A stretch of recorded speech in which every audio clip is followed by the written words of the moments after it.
ಬಡವರ ಮಕ್ಕಳು ಓದುವಂತಹ ಪ್ರಾಥಮಿಕ ಶಾಲೆಗಳಲ್ಲಿ BBMP ವ್ಯಾಪ್ತಿಯಲ್ಲಿ ಬರುವಂತಹ ಶಾಲೆಗಳಲ್ಲಿ ಬಿಸಿ ಊಟದ ವ್ಯವಸ್ಥೆ ಇದೆ. ಪ್ರತಿ ಮಗುವಿಗೆ 12 ರೂಪಾಯಿ ಖರ್ಚು ಮಾಡುತ್ತೆ ಬಿಸಿ ಊಟಕ್ಕೆ. ಅದೇ ಬೀದಿ ನಾಯಿಗೆ ಊಟ ಹಾಕಬೇಕು ಅಂತ ಹೇಳಿದ್ರೆ 22 ರೂಪಾಯಿ ಖರ್ಚು ಮಾಡ್ತಾ ಇದೆ. ಅದರ ಅರ್ಥ ಬೀದಿ ನಾಯಿಗಿಂತ ಕೀಳಾಗ್ಬಿಟ್ರ ಬಡವ್ರ ಮಕ್ಕಳು ಅಂತ. ಉತ್ಕರ್ಷ್ ಏನು ಹೇಳ್ತೀವಿ ಇದಕ್ಕೆ? ಇದನ್ನು ಈ ರೀತಿಯ ಲೆಕ್ಕಾಚಾರ ಹಾಕಿದ್ರೆ ತುಂಬ ನೋವಾಗುತ್ತಲ್ವಾ ಅಂತ.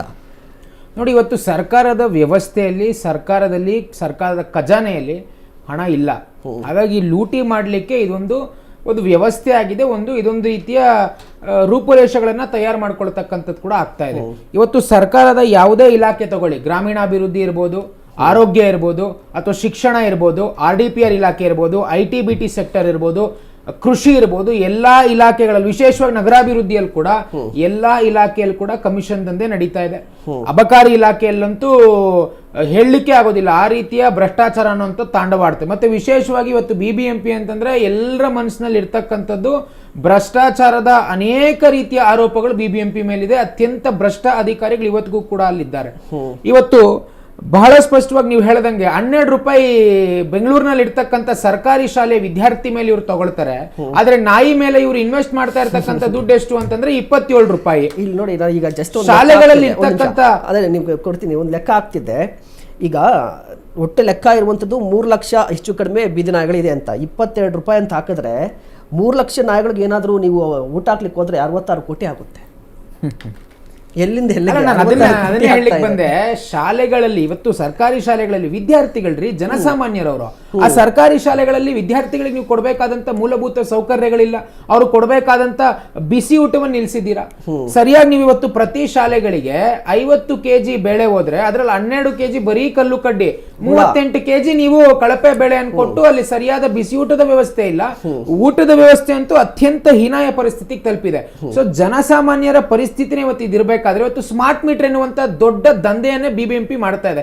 ಪ್ರತಿ ಗುಜರಾತ್ ಇರ್ಬೋದು, ತೆಲಂಗಾಣ ಇರ್ಬೋದು, ಮಹಾರಾಷ್ಟ್ರ ಇರ್ಬೋದು, ನಿಮಗೆ ಒಂದು ಸ್ಮಾರ್ಟ್ ಮೀಟರ್ಗೆ 800 ರಿಂದ 900 ರೂಪಾಯಿ ಆದ್ರೆ ಕರ್ನಾಟಕದಲ್ಲಿ ಮಾತ್ರ 10,000 ರೂಪಾಯಿ ನೀವು ಸ್ಮಾರ್ಟ್ ಮೀಟರ್ ನ ತರ್ತಾ ಇದ್ದೀರಾ. ಆ ಸ್ಮಾರ್ಟ್ ಮೀಟರ್ ನ ತಗೊಂಡ್ಬಂದಿರ್ತಕ್ಕಂಥ ಕಾರಣ ನಿಮ್ಗೆ ಕೋರ್ಟ್ ಚೀಮಾರಿ ಹಾಕಿದೆ. ಅದಕ್ಕಿಂತ ದಹನೀಯ ಪರಿಸ್ಥಿತಿ ಅಂತಂದ್ರೆ ಪಾಪ ಕಷ್ಟಪಟ್ಟಿರ್ತಕ್ಕಂಥ ಬಡವರ್ಗದ ಜನ ತೋರ್ಸ್ಕೊಳ್ಲಿಕ್ಕೆ ಗೌರ್ಮೆಂಟ್ ಆಸ್ಪತ್ರೆಗಳಿಗೆ ಹೋದ್ರೆ ಜನೌಷಧಿ ಕೇಂದ್ರಾಲಯಗಳನ್ನ ಅದಕ್ಕೆ ತಡೆ ತಗೊಂಡ್ಬರುವಂತಹ ಕೆಲಸವನ್ನು ಸರ್ಕಾರ ಮಾಡ್ತು. ಅದು ಕೂಡ ಕೋರ್ಟ್ ಚೀಮಾರಿ ಆಗ್ತು. ಇವತ್ತು ಚರ್ಚೆ ಮಾಡಬೇಕಾಗಿರ್ತಕ್ಕಂಥ ಅನೇಕ ಜ್ವಲಂತ ಸಮಸ್ಯೆಗಳಿದೆ. ಪ್ರಾಕ್ಟಿಕಲ್ ಆಗಿ ಥಿಂಕಿಂಗ್ ಅನ್ನುವಂಥದ್ದು ಇವತ್ತು ಸರ್ಕಾರದಲ್ಲಿ ಇಲ್ಲ. ಲಾಜಿಕಲ್ ರೀಸನಿಂಗ್ ಕೂಡ ಇಲ್ಲ. ಸೈಂಟಿಫಿಕ್ ಥಿಂಕಿಂಗ್ ಅನ್ನುವಂಥದ್ದಿಲ್ಲ. ಸುಮ್ನೆ ನೀವು ಹಣವನ್ನ ಲೂಟಿ ಮಾಡ್ಬೇಕು, ಅದಕ್ಕೆ ಈ ರೀತಿ ಯೋಜನೆಗಳನ್ನ ತರ್ತೀರಾ. ಕ್ರಾಸ್ ಚೆಕ್ ಹೇಗ್ ಮಾಡ್ತೀರಿ? ಸರಿ, ಯಾವುದೋ ಒಂದು ಅಧಿಕಾರಿಯನ್ನು ನೇಮಿಸ್ತೀರಾ, ಯಾವುದೋ ಒಂದು ವ್ಯಕ್ತಿಯನ್ನು ನೇಮಿಸ್ತೀರಾ. ಅವ್ನು ಎಲ್ಲೋ ಹೋದ ನಾಯಿಗೆ ಊಟ ಕೊಡ್ಬೇಕಾದ್ರೆ ಅವನನ್ನ ಎಲ್ಲಿ ಹುಡ್ಕೊಂಡು ಹೋಗ್ತೀರಾ? ಅಥವಾ ತಂದಂತ ಊಟದ ಪರಿಸ್ಥಿತಿ ಏನು? ಊಟ ಕೆಟ್ಟೋಯ್ತಪ್ಪ, ಯಾವ್ದು ನಾಯಿಗಳೇ ಬರ್ಲಿಲ್ಲ, ಆ ಊಟವನ್ನ ಏನ್ ಮಾಡ್ತೀರಾ? ಮತ್ತೆ ಹಾಕ್ದಂತ ದುಡ್ಡಿಗೇನು ವ್ಯವಸ್ಥೆಯನ್ನು ಮಾಡ್ತಾ ಇದ್ದೀರಾ? ಸೊ ಈ ರೀತಿಯ ಅನೇಕ ಪ್ರಶ್ನೆಗಳು ಬರುತ್ತೆ. ಇವತ್ತು ನಾನು ಹೇಳುವಂತದ್ದು ಏನು ಅಂತಂದ್ರೆ ಕಳಕಳಿಯ ಪ್ರಾರ್ಥನೆ. ನಾವು ಯಾವುದೇ ಪಾರ್ಟಿಯವರು ಇರ್ಬೋದು, BBMP ಇರ್ಬೋದು, ಸರ್ಕಾರಕ್ಕಾಗಿರ್ಬೋದು, ಜನ ಇವತ್ತು ಸಾಯ್ತಾ ಇದ್ದಾರೆ.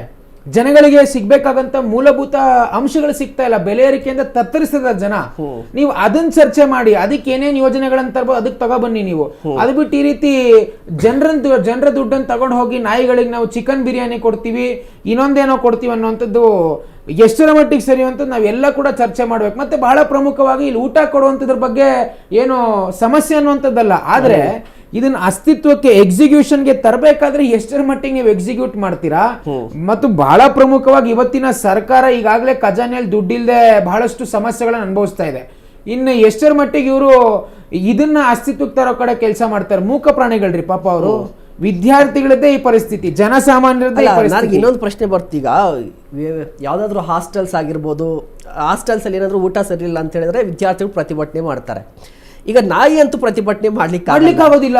ನಾಯಿ ಅಂತ ಈಗ ನಾಳೆ ಬೆಳಗ್ಗೆ ಊಟ ಸರಿ ಇಲ್ಲ ಅಂತ ಹೇಳ್ಬಿಟ್ಟು ಬೆಂಗಳೂರು ನಗರಾಭಿವೃದ್ಧಿ ಸಚಿವರಾಗಿರುವಂತಹ DK ಶಿವಕುಮಾರ್ ಅವರ ಮನೆ ಮುಂದೆ, ಸದಾಶಿವ ನಗರದ ಎಲ್ಲಾ ನಾಯಿಗಳನ್ನ ಬಿಟ್ಟು ಪ್ರತಿಭಟನೆ ಮಾಡ್ಲಿಕ್ಕೆ ಆಗುತ್ತಾ? ಅಥವಾ ಯಾವ್ದಾದ್ರು ನಾಯಿ ಬಗಳೋಕ್ಕಾಗುತ್ತಾ ಅಲ್ಲಿ ಹೋಗಿ? ಇಲ್ಲ, ಪ್ರಾಣಿ ಪ್ರಿಯರು ಏನಿದಾರಲ್ಲ ಅವರು ಒಂದಷ್ಟು ನಾಯಿಗಳನ್ನ ಕರ್ಕೊಂಡು ಹೋಗಿ ಪ್ರತಿಭಟನೆ ಮಾಡಬಹುದು. ನಮ್ಮ ನಾಯಿಗೆ ಅಸ್ವಸ್ಥ ಆಗಿದೆ, ನಮ್ಮ ನಾಯಿಗೆ ಇವತ್ತು ರೇಬಿಸ್ ಅಟ್ಯಾಕ್ ಆಗಿದೆ, ಇವತ್ತು ಜ್ವರ ಬಂದಿದೆ, ಇದಕ್ಕೆ ಮೂಲ ಕಾರಣ ನಿಮ್ಮ ಸರ್ಕಾರ ಅಥವಾ ನಿಮ್ಮ ಇಲಾಖೆ ಕೊಟ್ಟಂತ ಊಟವನ್ನ ತಿಂದು ನನ್ನ ನಾಯಿಗೆ ಅಥವಾ ನಾವು ನಮ್ಮ ಏರಿಯಾದ ನಾಯಿಗಳಿಗೆ ಇಲ್ಲಿ ಲೂಸ್ ಮೋಷನ್ ಆಗಿದೆ, ಇದಕ್ಕೆ ನೀವೇ ನೇರವಣೆ ಅಂತೇಳಿ ಪ್ರಾಣಿ ಪ್ರಿಯರು ಹೋಗ್ಬೇಕೇ ಹೊರತು ನಾಯಿಗಳು ಯಾವುದೇ ಕಾರಣಕ್ಕೂ ಹೋಗಲ್ಲ. ನಾಯಿಗಳು ಇವತ್ತಿಗೂ ಅದು ಕಷ್ಟ ಆಗ್ಲಿ, ಸುಖ ಆಗ್ಲಿ, ಹಸಿವಾಗ್ಲಿ, ನೋವಿನಲ್ಲಿ ಅದೇ ಅನುಭವಿಸ್ತಿದೆ ಹೊರತು ಯಾವುದೇ ಮನುಷ್ಯನಿಗೆ ಹೇಳ್ತಿಲ್ಲ. ಈಗ ನೀವು ಹೇಳಿದ್ರಿ ಬಡವರ ಊಟಕ್ಕೆ 12 ರೂಪಾಯಿ ಅಂತೇಳಿ. ಇವತ್ತು ಪ್ರಾಣಿಗಳಿಗೆ ಬೆಲೆ ಜಾಸ್ತಿ ಯಾಕೆ ಅಂದ್ರೆ ಇವತ್ತು ದುಡ್ಡಿರೋರು ಮನುಷ್ಯರನ್ನ ಪ್ರೀತಿಸ್ತಾ ಇಲ್ಲ. ಪ್ರೀತಿಸ್ತಿರೋದು ಒಂದು ಫೋನು, ಒಂದು ವೆಹಿಕಲ್, ಅದು ಬಿಟ್ರೆ ಪ್ರಾಣಿಗಳಿಗೆ ಲಕ್ಷ ಬೇಕಾದ್ರೂ ಕೊಟ್ಟು ತಗೊಬಂದು ಸಾಕಿ ಅದನ್ನ ಸಲುತ್ತಾರೆ. ಅದೇ ಬದಲು ಒಬ್ಬ ಬಡ ಮಗುವನ್ನ ಅಡಾಪ್ಟ್ ಮಾಡ್ಕೊಂಡು ಕನಿಷ್ಠ ಸರ್ಕಾರಿ ಶಾಲೆಯಲ್ಲೇ ಓದಿಸ್ಲಿ, ಏನು ಅಂತ ಖರ್ಚಾಗೋದಿಲ್ಲ.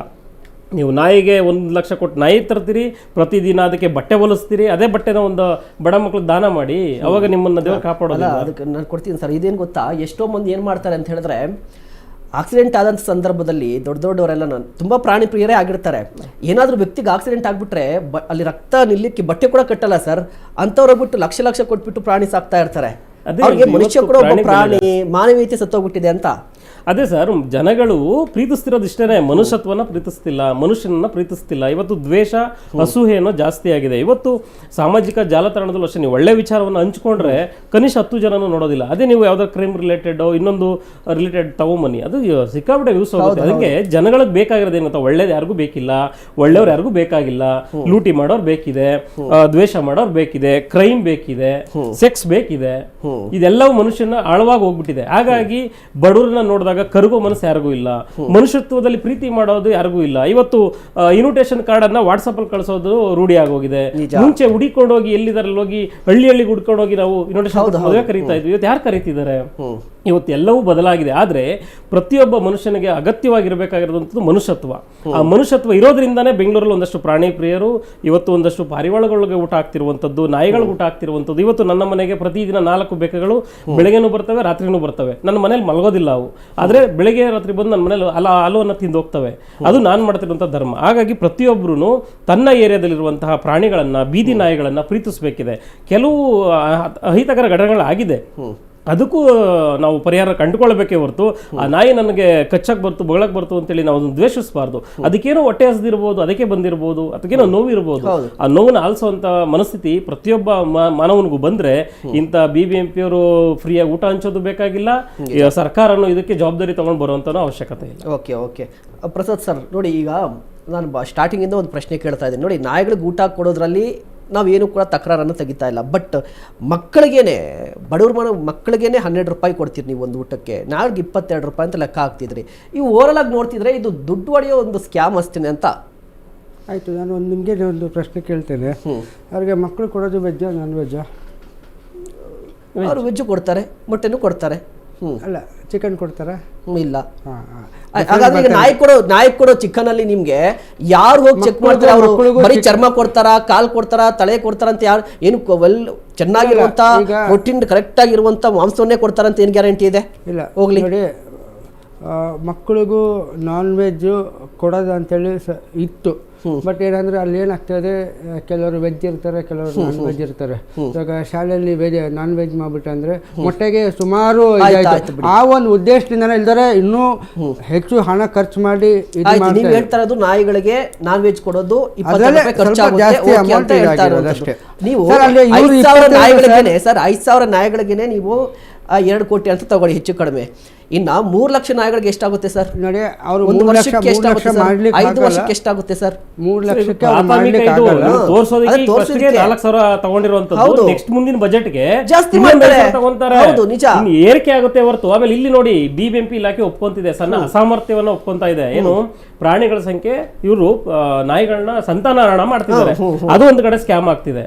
ಇನ್ನೊಂದು ಕಡೆ ನಾಯಿಗಳನ್ನ ಪೋಷಣೆ ಮಾಡ್ತಾರೆ. ಒಂದು ಕಡೆ ಪೋಷಣೆ ಮಾಡೋದಂತೆ, ಮಾಂಸ ಕೊಟ್ಟು, ಇನ್ನೊಂದು ಕಡೆ ಹರಣ ಮಾಡೋದಂತೆ. ಇದು ಯಾವ ನೀತಿ? ಈಗ ನೀವ್ ಹೇಳ್ದಂಗೆ BBMP ಆಕ್ಟ್ ಅಲ್ಲಿ ಇದಿಲ್ವಾ? ಸಂತಾನಹರಣ ಮಾಡಬಾರ್ದು. ಈಗ ಬೀದಿ ನಾಯಿಗಳ ಕಾಟ ಬೆಂಗಳೂರಲ್ಲಿ ಜಾಸ್ತಿ ಇದೆ. ಬೀದಿ ನಾಯಿಗಳಿಗೆ ಕಡಿವಾಣ ಹಾಕಬೇಕು ಅಂತ ಜನರು ಒತ್ತಾಯ ಮಾಡ್ತಾ ಇದ್ರೆ, ಅದು ಕಾಯ್ದೆಯಲ್ಲೂ ಕೂಡ ಇದೆ, ಸಂತಾನಹರಣ ಮಾಡಬೇಕು ಅಂತ ಹೇಳ್ಬಿಟ್ಟು.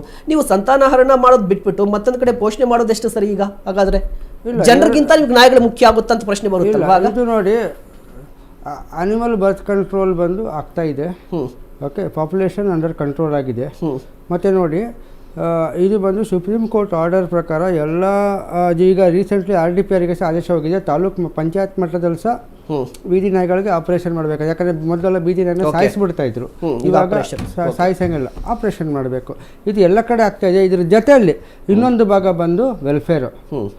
ಓಕೆ, ಆ ವೆಲ್ಫೇರ್ ಭಾಗದಲ್ಲಿ ಆಹಾರ ಹಾಕೋದು. ಇವ್ರೇನು ಆಹಾರ ಹಾಕೋದೇನು ಇವ್ರದ್ದು 2 ಕೋಟಿ ದೊಡ್ಡದಾಗಿ ಕಾಣ್ತದೆ ಸರ್. ಅನಿಮಲ್ ವರ್ಷಕ್ಕೆ ಕೋಟಿ ಗಟ್ಟಲೆ ಖರ್ಚು ಮಾಡಿ, ನೀವು ಹೇಳೋದಲ್ಲ 3 ಲಕ್ಷ ನಾಯಿಗೆ ಇದೆ ಅಂತೇಳಿ. ಅದರಲ್ಲಿ ಇವರು BBMP 5,000 ನಾಯಿ ಅಂದರೆ ಮಿಕ್ಕಿದೆಲ್ಲ ಬಂದು ಪಬ್ಲಿಕ್ ಆಗ್ತಾ ಇರೋದು. Okay okay okay, thanks so much sir. ಕಾರ್ಯಕ್ರಮದಲ್ಲಿ thanks so much Utkarsh, thanks so much sir. ವೀಕ್ಷಕರೇ, ಇದಾಗಿತ್ತು ಈ ಕ್ಷಣದ ವಿಶೇಷ.